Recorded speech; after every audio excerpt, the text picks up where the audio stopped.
Hello, how are things? How are you getting on? How are ya? That is all the happiness you're gonna see in this video today. This is a video about Garnacho. I'm going to detail all of the reasons why I think Chelsea should not sign him. The reason I'm making this video, if you've seen recently, is that we have been very strongly linked. We were also linked with him in January and we didn't pull the trigger. Thanks be to God for that. We are once again very strongly linked with him and I hope to God that once again we do not pull the trigger. Chelsea like the look of him. I haven't seen in any reports if Maresca likes him. It's all Chelsea like him. Chelsea are monitoring. So I'm going to go through all of my reasons here as to why Garnacho should not be going to Chelsea. I have a few listed down here. I'm not going to say how many I have exactly because I could come up with more as the video goes on. Alright, here we go. Position, firstly. Right, so as you can see here, Garnacho, he normally plays on the left-hand side.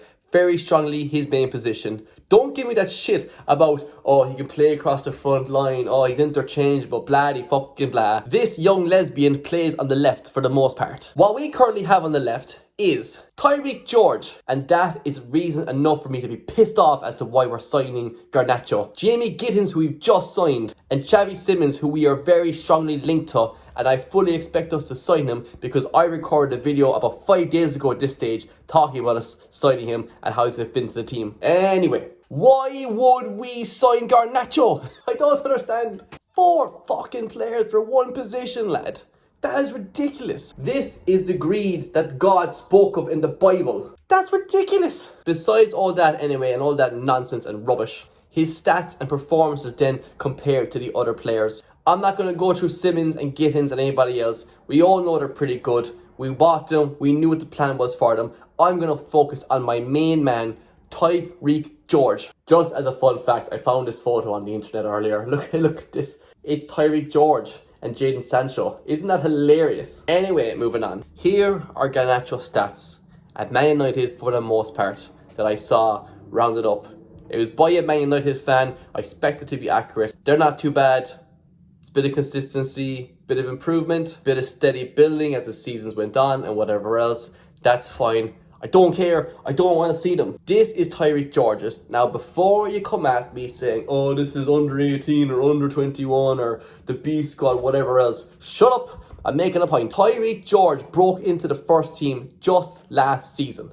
He is 2 full seasons behind Garnacho. So I think it's a bit unfair for me to compare just last season's stats, which in the league, he played 8 times. 7 of those times he came off the bench and he still had a couple of attacking contributions. So let him grow, let him develop. At the Club World Cup he scored as well. I think Tyreek George is just, it's going to be the next sad story at Chelsea. He's already linked with, I think, Leipzig or somewhere like that. It's so annoying. I really think Tyreek George could be a fantastic breathe in, breathe out. Okay, no more about Tyreek George. Back to Ellen DeGeneres. He, whatever. And there won't be a single flattering photo of Garnacho in this whole video. This is what I'm working with. The stats don't jump out at me. We've other players that can grow and develop over time and sell them for pure profit then in 2 or 3 years time. Talboli if you want, you heartless bastard. These are players, these are people, these are not assets. This is not a business, it's a football club. Well, it is a business, but you get the idea. Next point then is his attitude. He's a bit of a ratty bastard. I have countless quotes here I can run through about him, but between his issues with Ten Hag about not showing up for training, walking off the pitch with Ronaldo, issues as well surrounding him and Rashford. There's so many here to go through. There's enough really material here. It's ridiculous. And he's only 19, 20, 21 when this is happening. You're Garnacho. You are not that guy. But yet he acts like he is. He acts like he's entitled to something. But Garnacho has earned nothing yet. He can be a rotating player at Man United. Even during last season, I have a couple of games here brought up. Here, random game. I picked it because firstly, Amarin was the manager and also Diallo was fit. So this game here we can see against Bournemouth when they lost 3-0. It's so shit. And also the following game when they lost to Wolves. Hilarious. And then finally the last, I suppose, relevant game to pick from the season because towards the end of it, there's no point looking at league games. They were already finishing 15th, 16th. So I looked at the Europa League. From all these squads, he's in, he's out, he's knocking about. He's being overshadowed by Mason Mount. So it's not like he's consistently in the team making a name for himself. I looked at the Man United squad and there's very few actually properly defined left wingers. I think it's literally just him and Jadon Sancho. And Sancho spent the whole year with us being free and expressing himself by getting 2 goals and 5 assists in like 20 league games. If that's expressing yourself, you need to work on your expressions. So if he came in, I think we see the exact same thing as we saw with Sancho. I actually thought at times that Sancho was more appealing to watch. He actually drove it into the box. And there's many a time that I saw a certain striker up front blow chances high, wide, miss kick, straight to keeper, everything else.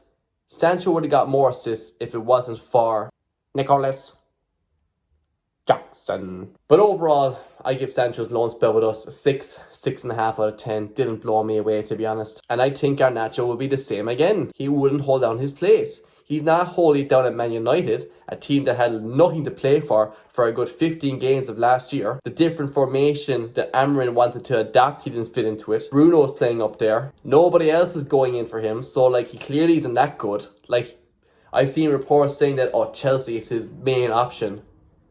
Can you tell me his second option? Who else wants to sign him? We're at the point in the video now I can move back to the middle. I think we're done with stats. People saying that, oh, he might not be able to reach his full potential at Man United because the infrastructure, the environment, all that kind of stuff. Name me how many players recently left Man United up near the top of the pitch and actually improved. Martial, is it Olympiacos he's at? Still probably has that Ballon d'Or clause. That was hilarious. Anthony, before I go on, I never ever thought Anthony was ever good. I could spend the next, I don't know how long, just polluting your screen with memes of Anthony, but regardless. He went off on loan with Betis, got to the Conference League final, one of their best players, and they still don't want him. Rashford went off to Aston Villa, a team that needs to strengthen up the top of the pitch. They didn't want him. He's gone to Barcelona. Let's see how he gets on there, but the hopes are low. Jadon Sancho, as we've covered, didn't do much with us.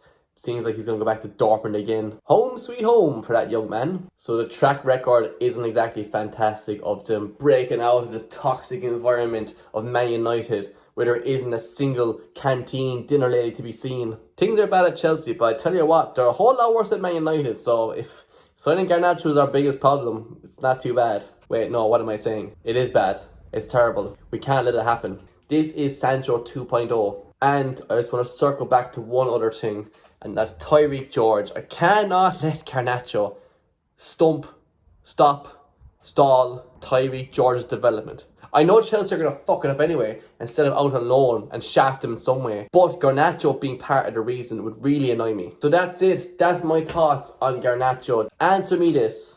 For 30 million, is Garnacho a good transfer for Chelsea considering the depth we already have in the left wing position? Given what we know about the man and his attitude and reputation, and given the fact that Simmons is probably imminent, and you'd expect him to start because I don't think anyone out there is going to tell me that Simmons is worse than Garnacho. It's tough enough for people to tell me that Tyreek George is worse than Garnacho. Like, comment, subscribe. All the best. Take it handy. Good luck.